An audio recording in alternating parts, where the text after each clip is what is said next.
Hey guys, and welcome to my October wrap-up. So for the month of October, just a little background. I kind of struggled reading-wise in this month, and up to the end of the third week of October, I only managed to read 5 books, and I was sort of panicking because that's not great. And October was supposed to be non-review month, so I wanted to read a lot of my non-review books, but I made a comeback, and by the end of October, I managed to read 11 books. So without further ado, let's get started. The first book that I read is Slated. Actually, it's not in any order, so I'm just going to mention it by the way that I stacked them. And Slated is by Terry. This is the first book in this, I guess, Slated dystopian trilogy. I was supposed to read this with Shadowhunter Jace.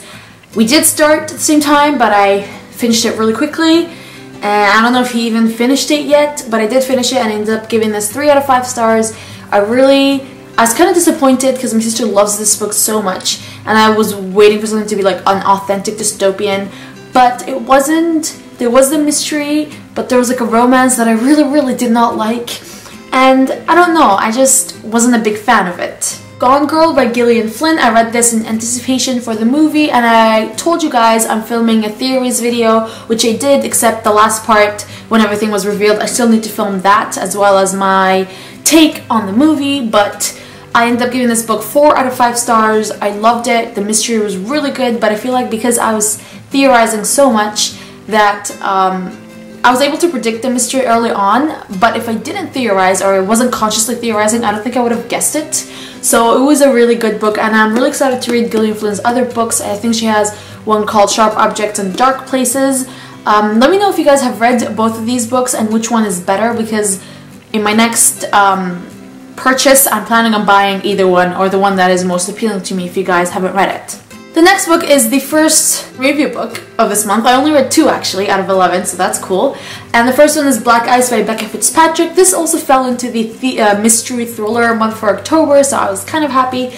I was really excited for this one because it's Becca Fitzpatrick. Like Hush Hush, Patch, Nora, the romance was pretty good, and like the whole paranormal thing. I'm not a big fan of paranormal, but I really enjoyed her Hush Hush saga. But this one wasn't that great, I have to admit. Maybe I had high expectations, but I don't think I did. But the whole kidnapping and like the way it, just to reach the kidnapping part, which we're already know from the synopsis, it took like 80 pages. And the main protagonist, Britt, she always had these like little hunches and like uneasy feeling about the 2 future kidnappers, but she refused to acknowledge them. And I'm like, you're smart, but you're also dumb for not acknowledging that. And I don't know, I feel like there is a twist, but I guessed it very early on, so I ended up giving this 3 out of 5 stars. The next book that I read is I Hunt Killers by Bear Liga. This is the contemporary lover's pick for the month of October, and I was very resistant to reading this book because I don't like anything gory, and hello, this is a library book. Do you not see how gory this is? I don't know if you saw that. That is really gory. I actually ended up also borrowing the audiobook, so I was simultaneously reading the book when I had the chance and listening to the audiobook at university when I'm in the lab, because, you know, I'm working and I'm not really listening to anything, so I can listen to it and, you know, hit 2 birds with 1 stone. That seems very, that seems cruel to animals, but you get what I mean. So I ended up reading this. I really enjoyed it. I actually buddy read this with Esma from Dazzling Mage, as well as one of my friends back in Dubai, Bana, and we loved it. It was such a cool buddy read, and we're actually planning and hoping to read the sequel and the 3rd book soon. This was really good. The mystery, yes, it was gory, but I feel like, I don't know if the audiobook made it less gory, because that's what I feel, but I was able to stomach the whole thing, and I really liked it. I really liked Jazz. At the beginning, he was really annoying, but I got to know and understand him. I also really liked Howie, who's his best friend. He was so awesome. The comic relief in this book, as well as Connie, who is Jazz's girlfriend. She's just really smart and has a good head between her shoulders, I guess. So I ended up really liking this, and I gave it 4 out of 5 stars. Another book that I read is The Ruining by Anna Collymore. If you've known me or seen me on Instagram or Twitter, you would know that my sister loves this book so much, and she's been recommending it to me for ages. And then my friend, our mutual friend, read it and she loved it and she was recommending it to me, and then I'm like, it's October, enough is enough, this is a psychological thriller, I'm going to read it.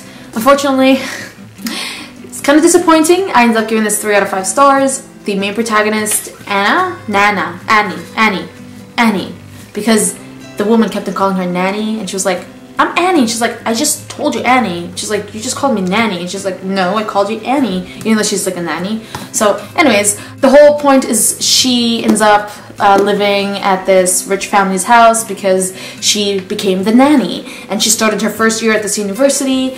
But Annie started like experiencing these really weird things. She got blamed for things that she doesn't recall doing, and reached a point where she's like, am I psychologically unstable? Am I blacking out? Am I forgetting things that I've done?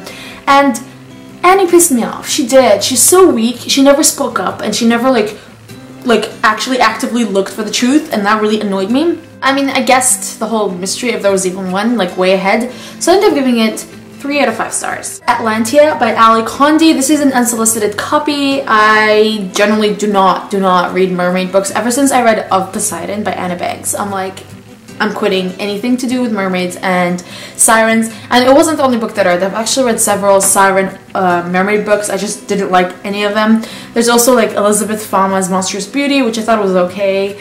And there was the one by... Is it by Amanda Hocking? I think so. That mermaid thing by Amanda Hocking. I read the first book, didn't like it. So I was like, this is generally not a book I would ever request, actually. But since I got it and it has like a dystopian sci-fi feel, I'm like, I'm gonna read it. I did. Big mistake. I gave it 2 out of 5 stars, and that's a generous rating, let's be real. I was bored half to death throughout half of this book, and I didn't like it. There was no plot. What is the plot in this book? There's like little tiny plots without like a main plot, and even if there was that main plot, I didn't even like anything about it. It was blah. It was blah. This is a blah book for me. So I guess if people liked Of Poseidon, they would like this, but I didn't, so yeah. Shopaholic by Sophie Kinsella. I started this book back in 2011, I think that's when it came out. I bought it as soon as it came out. I'm a huge fan of Sophie Kinsella, so I pretty much own all of her books except 2. And I recently got the newer one, the newest one, which is Shopaholic to the Stars. So I wanted to finish off this book, but I didn't know where I ended, or you know, where I stopped, so I just reread the whole thing. Loved it. It was so much fun. I don't even know why I stopped it. Maybe because I was reading way too many chiclets back in the day, so that's why it kind of got repetitive. But now that I read so much YA and I picked this, it was like a breath of fresh air, I guess. So I gave it 4.5 out of 5 stars. The half is off because Becky sometimes is really selfish, and it gets to me. It really does. But I mean, it doesn't get to Luke, which I'm happy with. Luke is her husband, so I just love their relationship together. And this was a lot of fun, a lot of laughs. I was laughing so much while reading this book. I actually met Sophie Kinsella a couple of days ago, and I got it signed. Oh yeah, should have shown that. I got it signed. I got like my other 8 books signed, and Shopaholic to the Stars, I got that personalized, so yay for that. And I really am excited to continue on with this series and read Shopaholic to the Stars. Top 3 books of this month. The first is Nearly Gone by Elle Cosimano. This book was so good.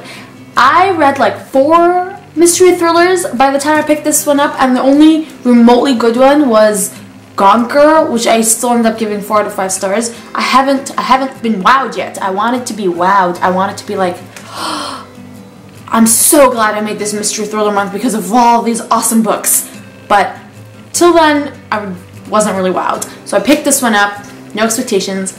Damn, it was good. 5 out of 5 stars. And this was actually when this was supposed to be my 6th book. So ever since I picked this one up, I was like speeding through all of the books.